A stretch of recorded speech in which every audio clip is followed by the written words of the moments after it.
Des prothèses de main qui imitent parfaitement nos mouvements, aux cellules bio-imprimées qui reproduisent la peau humaine. L'intelligence artificielle est omniprésente au salon Vivatech qui a ouvert ses portes ce mercredi à Paris. Des milliers de start-up et de visiteurs ont afflué au plus grand salon européen de l'innovation et de la technologie. Plus de 3500 exposants venant de 120 pays se sont réunis pour 4 jours d'échanges et bien plus encore selon le directeur de Vivatech. À Vivatech, il y a 3 grands enjeux. Le premier, c'est vraiment de découvrir, décrypter toutes les tendances actuelles de la tech et du digital.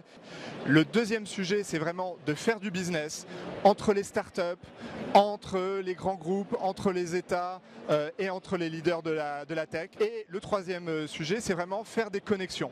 La tech, c'est un événement international, il y a 120 pays qui viennent. Et pour nous, c'est extrêmement intéressant de faire en sorte que une startup japonaise qui est le pays de l'année, elle rencontre aussi un investisseur africain.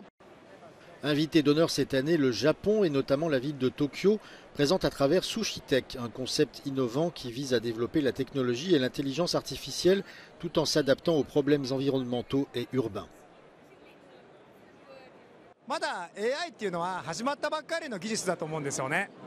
なので今この瞬間に5年後にこうしようとか10年後にこうしようっていう目標を決めるのはまだ早いかなと思っています。はい。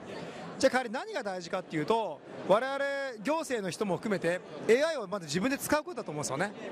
そういった中から AI のことがだんだん分かってきて課題も分かると思いますんで、その後で初めて未来をどうしようって決めるのがいいかなと思います。Vivatech se déroule jusqu'à samedi. Cette année, ses organisateurs attendent plus de 150 000 visiteurs.